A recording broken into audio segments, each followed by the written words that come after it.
কেন ম্যাক্স ছবিকে নিয়ে পড়ে আছো? আমি আমার মতো দিব্যি কাজ করে যাচ্ছি, একটার পর একটা হিট জ্বলে। তাহলে জ্বললে তুমি আমাকে কেন জামিনটা বাতিল করাইলা? আমি তোমাকে কোন জায়গায় হুমকি দিছি? তুমি 19-20 হলে ডাইলে লবণ কম হইলেও তুমি মিডিয়া ডাকো। আমি যে তোমাকে হুমকি দিছি মিডিয়া ডাইকা কেন বললা না যে ম্যাক্স ছবি নিয়ে হুমকি দিছে? কেন বললা না ভাই? রিয়ামণি এখন তার কি হয়? তার কোনো কিছু লাগে? সে তো দুধ দিয়ে গোসল করে তাকে তালাক দিছে। এখন সে রিয়ামণির কথা বললে মানুষ তাকে জুতা দিয়ে বাড়ি মারবে। বিয়ে শাদী আল্লাহর হাতে, জন্ম মৃত্যু বিয়ে শাদী আল্লাহর হাতে। আল্লাহ কার সাথে কার জুটি রাখছে এটা আমি বলতে পারবো না। আমার যে সাবেক স্ত্রী, আজ থেকে 3 বছর আগে আমি তাকে চিনতাম না, আল্লাহ লিখছে বিয়ে হয়ে গেছে। আমার কার সাথে বিয়ে আছে এটা উপর আল্লাহ ঠিক করবে। এখন আমি আপনাদের কিভাবে বলবো? বাট আপাতত আমি কাউকে বিয়ে করছি না, কারণ আমি কাজ করতে চাই। আমি যেই ধাক্কা খাইছি এই ধাক্কার থেকে উঠে এখন নিত্য নতুন সমাজে কাজ দিতে চাই। সামনে ইনশাল্লাহ আপনারা দেখবেন। মামলা লয়া, ওনার মামলা লয়া উনি হইয়া থাক। উনি যেইগুলো মামলা দিছে আমারে, এদিকে একটা যৌক্তিক? হ্যাঁ, ওনাকে বলে আমি মারছি। আমার বনানীতে আমার বিশাল এক ক্লাব, আপনারা সবাই গেছেন আমি জানি, দেখছেন না? তখন আমার ক্লাবে সিসি ক্যামেরা আছে, আমার ক্লাবে আমি ছিলাম। উনি কিছুদিন আগে ওনারা মারামারি করে, ওই জায়গায় দোষ দেয় আমার। এটা হইলো কিছু? একজন আরেকজনের মাথা ফাটায় দেয় ওই জায়গায়, বলে আমি 10,000 টাকা দিছি এর জন্য। তার কর্মচারী কিন্তু তারা কিন্তু তার 5-8টা কর্মচারী দুইজনেই।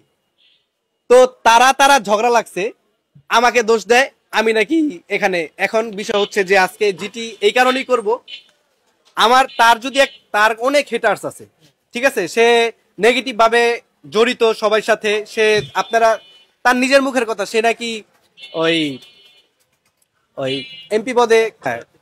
তো যাই হোক, তার নিজের কথা, সে হচ্ছে আপনার রাজনীতি নিয়ে ব্যস্ত। তো রাজনীতি জানেন আপনারা সবাই যে হেটার্স থাকে।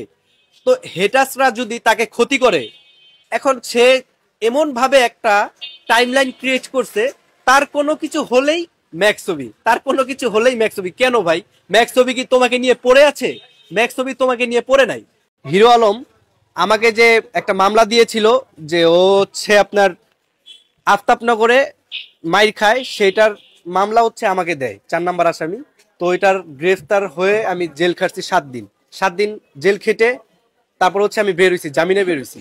এখানে আমার কোনো দোষ নাই, তারপরে আপনার কোন রকম কোনো প্রুভও নাই, তাও আমি জেল খাটছি। ওকে, প্রথম জামিন হয়েছে, দ্বিতীয় জামিন ও হচ্ছে আমার ক্যান্সেল করে দেয় গতকাল ক্যান্সেল করে দেয়। কি নামে? একটা অভিযোগ দেয় আমার নামে যে আমি নাকি তাকে হুমকি দিছি।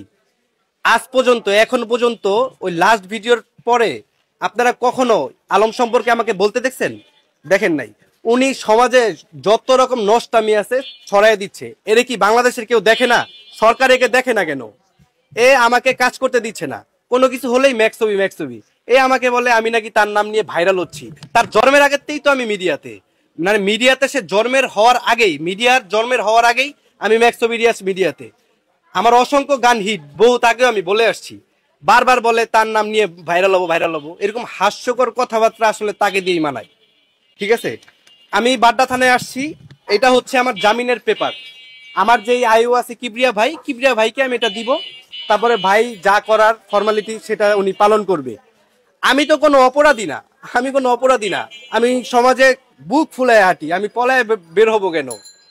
উনি কি করছে আমার নামে ওইখানে যায় জজ সাহেবরে বলে এটা সেটা বলে মনে করেন মামলা জামিন বাতিল করাইছে। এই যে উনি এতদিন চুপ ছিল, এখন কি ওনার ভিউ হচ্ছে না? ভিউ হয় না দেখে এখন আবার ম্যাক্স ছবিকে লাগবে। উনি বলে হিরো আলম, নামের আগে হিরো লাগাইলে মানুষ হিরো হয়ে যায়।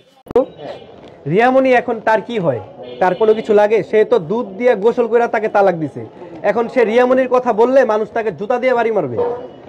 রিয়ামণি একজন আর্টিস্ট, আমি আগেও বলেছি রিয়ামণি একজন আর্টিস্ট, আমি একজন কন্টেন্ট ক্রিয়েটর, আমার নিজস্ব প্রোডাকশন হাউস আছে, ঠিক আছে? আমি রিয়ামণিকে ভিডিও বানাই দিতে পারি, কারণ সে আমাকে ভাড়া দেয়। সে আমার হচ্ছে আপনার ক্যামেরাম্যানের ভাড়া দেয়, ক্যামেরার টাকা দেয়, সব কিছু কমপ্লিট করে ওটার একটা পারিশ্রমিক দেয়, আমি এর জন্য করি। আলমরে বলবো, আলম যদি আমার থেকে ভাড়া নেয় আমিও দিব ওনাকে, আমার কাজই হচ্ছে এটা, তাই না? আর রিয়ামণি সম্পর্কে নেক্সটে আলম আর কোনো কথা বলতে পারবে না। যেই জায়গায় হিরো আলম নিজেই আমার যে সাবেক স্ত্রী আছে তাকে ডিরেকশন দিয়ে ভিডিও বানায় দেয়। হিরো আলমের কি লজ্জা নাই, শরম নাই? ও যে আমারে বারবার বলে যে ভাই আপনি আমার বউকে নিয়ে যাচ্ছেন, আমার বউরে সাবেক স্ত্রী যাকে আমি ডিভোর্স দিছি তাকে নিয়ে কন্টিনিউ ভিডিও বানাচ্ছে। ইভেন সে ভিডিও বানিয়ে দিচ্ছে, এই যে দেখেন সবাই, এই যে প্রমাণ দিয়ে দিলাম। তাহলে সে সমাজের মুখে কিভাবে সে এগুলো বলে, সে সমাজকে কিভাবে বলে যে আমি তার বউকে নিয়ে ভিডিও বানাই? সেই যেই জায়গায় সে তার নিজের ওয়াইফকে সবাই সামনে প্রকাশ্যে দুধ দিয়ে তালাক দিছে। আর এখন তো আপনারা দেখছেন, এখন আপনারা অ্যাটলিস্ট বুঝতে পারছেন যে আমি ভালো না খারাপ। আমাকে কোনো ভিডিওতে অশ্লীলতা অবস্থায় দেখছেন? দেখেন নাই। সে এক একটা মেয়ে কই থেকে ধরে নিয়ে আসে, কি একটা অবস্থা। এগুলো যদি এইভাবে সিরিয়াল ধরে আমাকে বলে যে ভাই এই যে নাও 1 বান্ডিল টাকা, আমাকে একটা ভিডিও করে দাও, জীবনও নিব না। আমি ম্যাক্স এক্সপেরিয়েন্স, আমার একটা ক্লাস আছে, আমার একটা লেভেল আছে, আমার ওয়েট আছে। তার মতো ওয়েটলেস ছেলে আমি না। তাকে ছেলে বলা ভুল হবে, তার বয়স না হলেও 50 বছর, যেগুলো আসে 40 বছর 45 বছর, ঠিক আছে যায়। কিন্তু সে যে নিজেকে হিরো দাবি করে, হিরো দাবি করলে হিরো নিবে হ্যান্ডসাম কিউট কিউট গার্ল, যেগুলো আমার সাথে আগুন আগুন মডেল আমি নিয়ে ভিডিও বানাই। আমার কোয়ালিটি দেখেন।